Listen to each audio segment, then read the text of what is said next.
On a snowy day such as today, you might be wondering, why do people put salt on the roadway?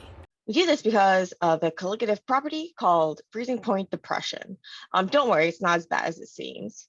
Basically, what happens is the easiest way to think about it is that the water molecules they need to get arranged into this like very orderly fashion in order to freeze. And if you have dissolved stuff in there, then it's going to be harder for the water molecules to organize into that network in order to freeze. And so the more dissolved things you have in there, the harder it is for the water molecules to find one another. The harder it is for them to find one another, the harder it is for them to form those nice ice crystal structure. And so you have to get them even colder. You have to really take away energy from those water molecules so that they can't just be like sliding around in a liquid. The more complicated explanation we'll get into has to do with like entropy. And so entropy is like randomness or disorder or how many different states something could be in. And so when you have a solute in there, you're going to increase the entropy. And when you increase the entropy, you're kind of making it happier as a liquid. So it's going to be harder to make it not be a liquid. And so if you want to make it go to a solid, you're going to have to remove more energy. So you're going to get freezing point depression. If you want to become a gas, now there's less benefit. Normally, the big benefit for being a gas is like, hey, you got a ton of entropy, but now you have more entropy as a liquid. And so there's less of a benefit to becoming a gas. And so you have to raise the temperature higher. And this is where you get boiling point elevation. We're going to focus on the freezing point depression today. And so let's talk more about like the technical sense of like what is a colligative property anyway.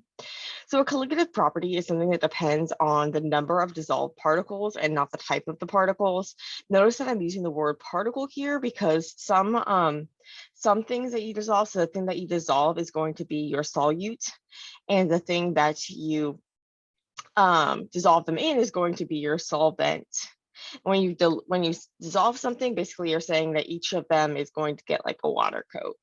When we talk about colligative properties, we're typically talking about really dilute solutions. So we pretend like we don't really have to worry about um, various effects of the water actually like interacting with the salt and being taken away by it or whatever. But we just want to think about the solute is going to kind of just be interspersed throughout our solvents, so like our water. And I'm using the term particle when I'm talking about the solutes because we have to distinguish between electrolytes and non-electrolytes.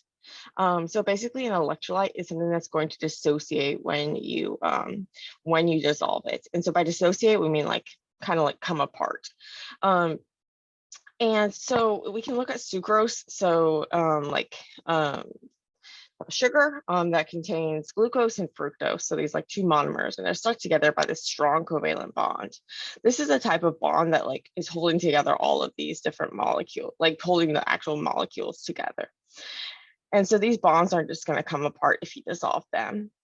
However, if you put in like table salt, so NaCl, these are just held together by ionic bonds, which are really just like charge attractions. And so these can get broken up by water, and we call it dissociation. Um, and so when these get broken up, they get broken up when they dissolve, and so they both dissolve and dissociate. When this happens, you're going to get twice as many molecules as you put, you're going to get twice as many particles as you put in. So if you put in like one particle of sucrose, you're getting, and then it dissolves, you're still just going to get one. But if you put in one of this table salt, you're going to get two particles when you dissolve it because it's going to dissociate into the sodium and the chloride. And as you can also have like different combinations. So a salt is basically just a neutral combination of ions or charged molecules. So if, for example, you had CaCl2, here, if you put in one CaCl2, now you're going to get three particles when you dissolve it. And so sometimes CaCl2, so calcium chloride, is used instead of just like normal table salt, NaCl, for icing roads because you kind of get more bang for your buck. So we'll get back to this whole idea later. So now that we've kind of gotten some nomenclature out of the way, so basically the colligative property, and here we're looking at the number of particles. So remember, this might not be like the number of units that you put in, but when you dissolve it, how many particles are there? And so a colligative property is something that depends only on the number of those particles and not their identity. So instead of trying to think of like ions and non-ions and all this stuff, let's just we'll think about in terms of like candy. So you could have the same number of gummy bears or the same number of M&Ms or the same number of Skittles or the same number of Rolos. And basically we're saying that if you have the same number of those candy pieces dissolved, you're going to have the same effects in terms of these colligative properties. And we're talking about, this is like ideal condition, like ideal things. So like we're talking about like, so the solvent isn't, we consider the solvent isn't like directly like interacting with these things or that sort of thing. They're kind of just coexisting. Kind of like when we talk about ideal gases and stuff, we just kind of pretend like they don't really see each other. So there can be deviations. But the basic idea is that because it's a dilute solution, we'll kind of just ignore those things and just think about the effects of the number of the particles. So we can think about, you can now think about these candy pieces as kind of just being in the waters area. And so we can think about in different ways how we can kind of rationalize freezing point depression as saying, okay, so those candy particles are going to make it harder for the water molecules to find one another, and the water molecules need to find one another in order to organize into this solid form. So basically in like these states of matter, so we can talk about like a gas, a liquid, or a solid, these are all having, in all of these cases, so if we think in terms of like the water molecules are sticky for one another. And this is because water is highly what we call polar. And so it has partly positive and partly negative charged regions, thanks to uneven sharing of electrons, much more in other posts. But because they're really sticky to one another, they're going to have these like intermolecular forces kind of holding them together. And in order to overcome those forces, you need to add energy. And so we can add energy in the form of temperature, of heat. So if we raise the temperature, we make it easier to overcome those attractions. And so if you raise the temperature of a liquid, you can get to a gas. And if you lower the temperature of a liquid, you can get to a solid. In order to form like a crystalline solid, basically all these water molecules have to kind of organize. And so if we break up their networks, we can make it harder for them to organize. And so this is the easiest way to really think about the boiling point depression. We don't just use the salt thing here. We remember it's the number of particles and not the identity of the particles that matter. So I talked before about how when we're after we purify proteins, we want to freeze them, like flash freeze them, but we don't want ice crystals to form inside of our proteins. And so we typically add a cryoprotectant. And so instead of adding salt, we typically add things like glycerol, because these are more like water-like, and we don't want to worry about like too much salt making our protein go act funny or anything like that. It's kind of the same idea where we want to lower the freezing point so that we can make our protein, we can like cryoprotect our protein so it's cold enough that the protein, like that the enzymes and everything are going to get inactivated, but we're not forming these like ice crystals in our proteins. We call this like vitrification. So at a given temperature and pressure, a molecule is going to prefer to be in one of these states. So it's going to prefer to be a liquid, or it's going to prefer to be a gas, or it's going to prefer to be a liquid, and it's going to prefer to be a solid.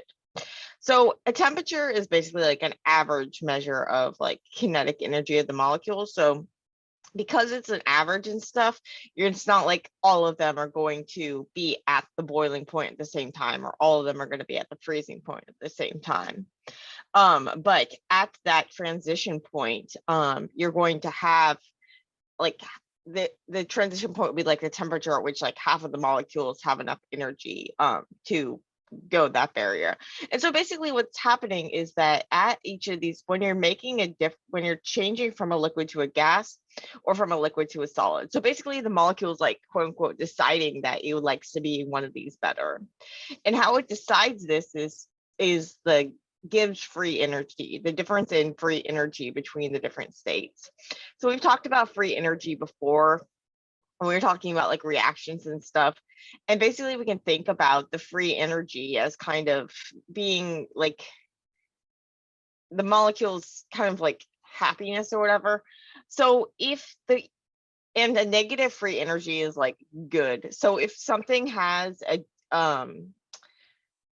if a process is going to give something a lower free energy, then that process will be spontaneous. And so we've talked about this in terms of reactions occurring, but we can also think of it in terms of thinking about comparing the different states. So comparing like a solid to a liquid or a liquid to a gas, and saying if you were to change, would the change in free energy be favorable? And by a favorable change in free energy, that means a negative Gibbs free energy value, so a negative delta G.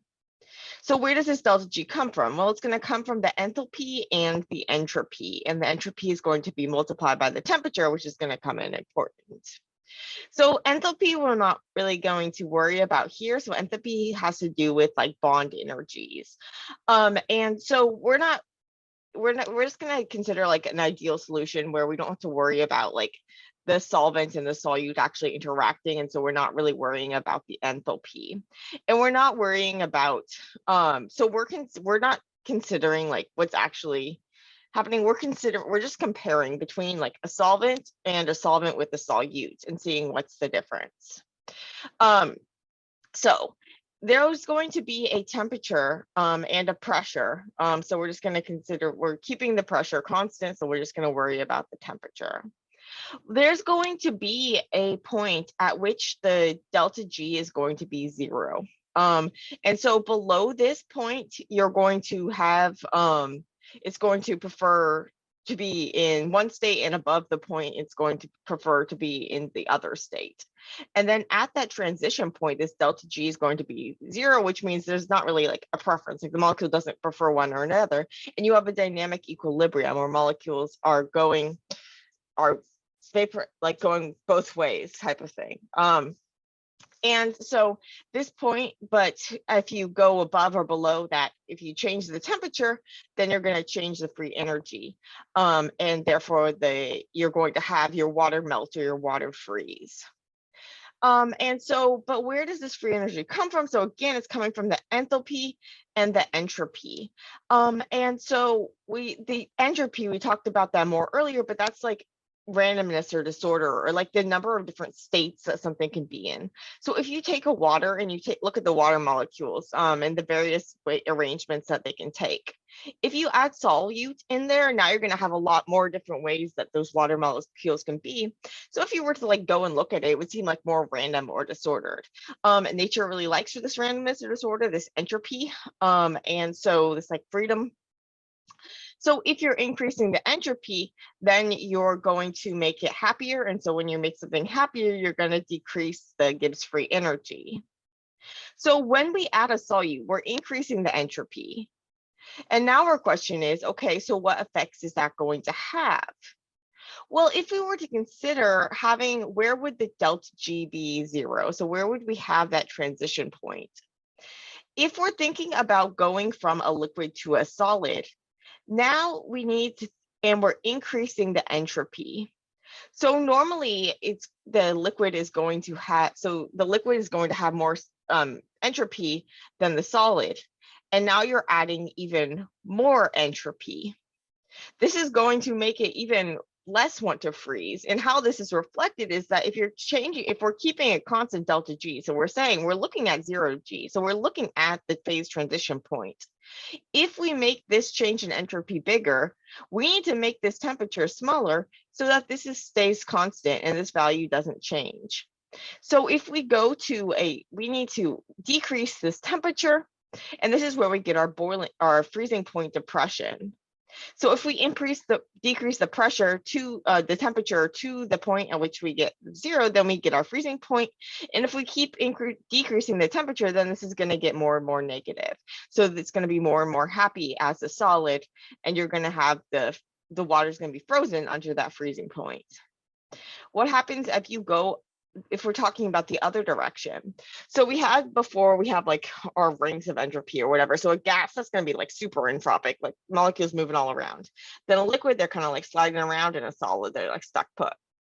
So in terms of entropy, you'd have solid, liquid, gas. So when we add the solute, basically we're changing the liquid.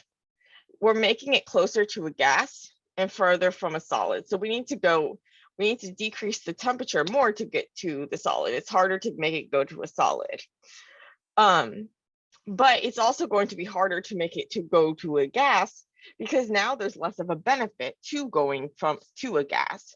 So the big benefit of going to a gas normally is you have so much entropy, but now you already have a lot of entropy. So it's not as big of a difference between them. So the change in the entropy, now we're looking at the other side. So before we were looking at a big change in entropy, and now we're looking at a small change of entropy because we've gotten closer to the entropy of the gas. So this is getting smaller. And if we're keeping everything else constant, then this has to be getting bigger. So our temperature needs to get higher in order to have the same amount. So our boiling point is going to get higher, so we get our boiling point elevation. And so if we go to that at the boiling point, we're going to have the equilibrium where they're happiest, they're equally happy at either state. If we add a little more heat, we raise the temperature, now you're going to have it's going to prefer the gas state, and so you're going to get a phase transition into that gas state. So the important thing is that the adding the solution is going to increase the entropy, make it closer to being a gas, which you might think, well, if it's closer to being a gas, then that's better, right? Like it's already has, but the thing is that it's all comparing. So basically you're trying to look at the benefit to changing a state. And so it's not just like easy to change your state. And so there's got to be a benefit to doing so. And so there's not a big benefit. There's not a big drive. There's not a big need to change if you're already happy, right? And then going from, so you raised up here, and now you're farther from the solid. And so now there's a big cost to going to that solid, a really big entropic cost. And so you're going to have to get to a really, really cold temperature in order to kind of make it worthwhile to move. And so this is why you get this like broadening of the range of temperatures in which you're going to have a liquid. So we can think about it in this entropic terms, as well as think about it in more kind of like intuitive terms about thinking about how many water molecules are actually going to be present at the surface if you're talking about boiling, or how many water molecules, like, are they able to find one another? And if you're diluting them out with a bunch of solute, it's going to be harder to find one another and link up to form the crystalline solid of ice.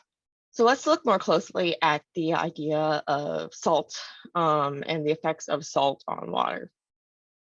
So I found this nice graph from this LibreText.org from Jim Clark. I really like this website.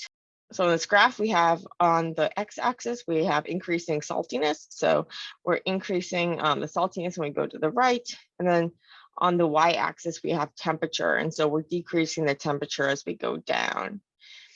This solid line is going to represent the solubility limit. And so you can only dissolve a certain amount of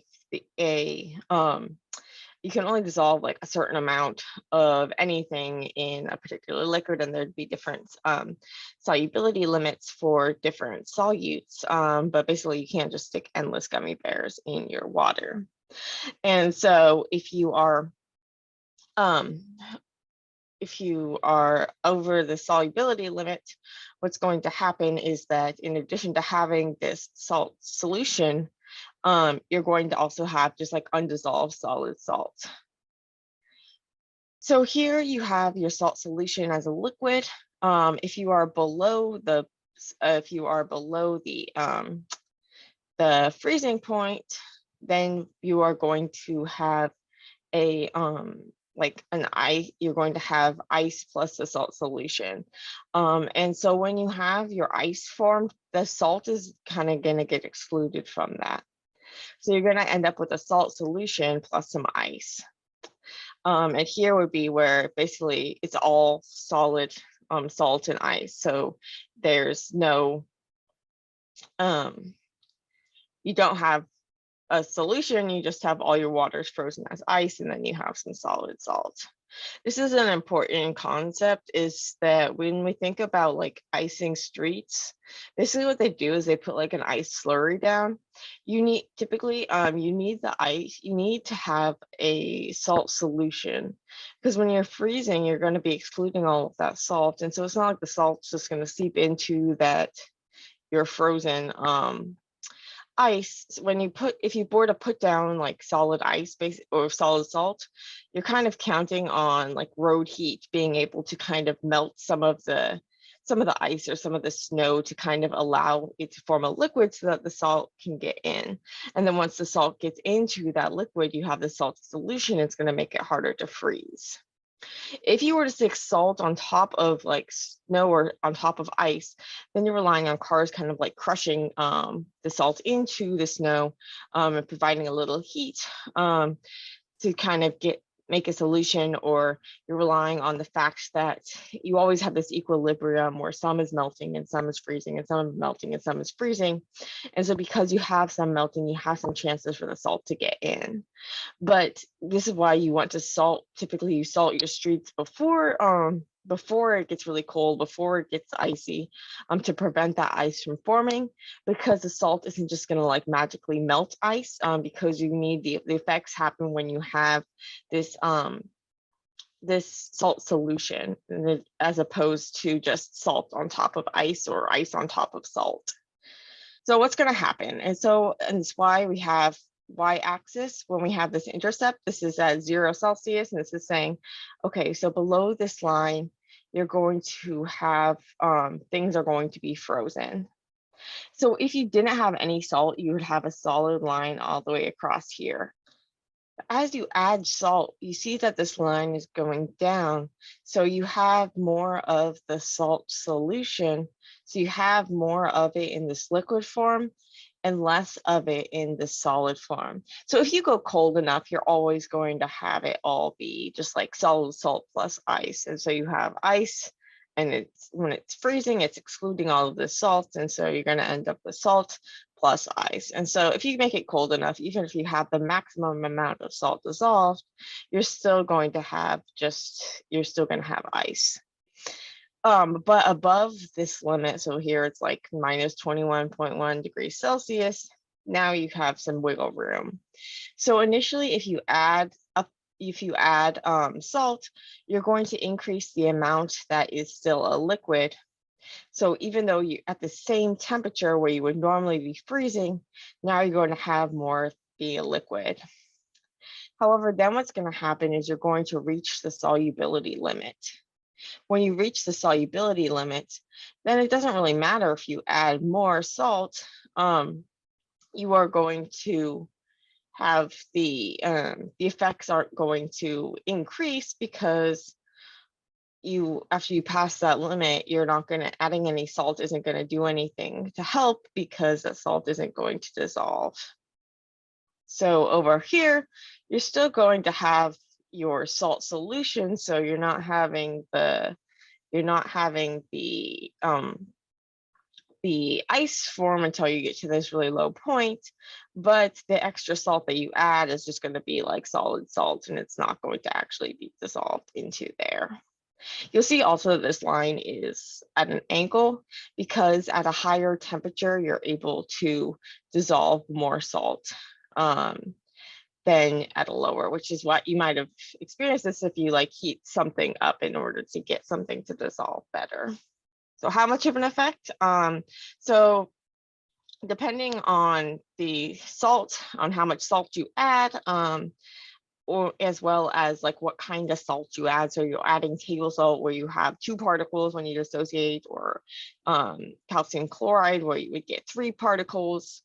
Are there contaminants in your salt, which can be a problem with road salt, because road salt isn't like the pure salt that you would like stick on your food or anything like that. It's typically more impure, and it has some contaminants, and so this can be a problem if people are applying a bunch of road salt and then it's leaching off and causing contamination of like wildlife and that sort of thing. So there are some problems with salting.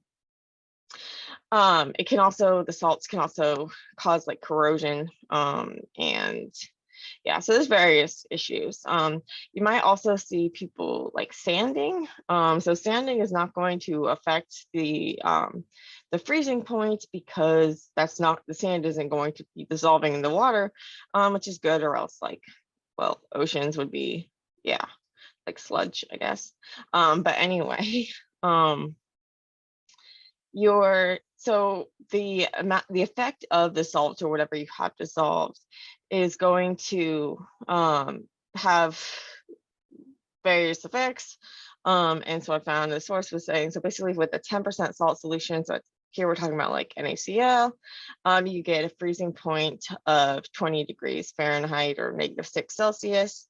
If you go to 20% salt, now you're freezing at like 2 degrees Fahrenheit or -16 degrees Celsius. And so you can see that the salting really can have big effects. And typical street salting gives you a freezing point of about -15 Fahrenheit. So I hope that helps you understand why people salt roads.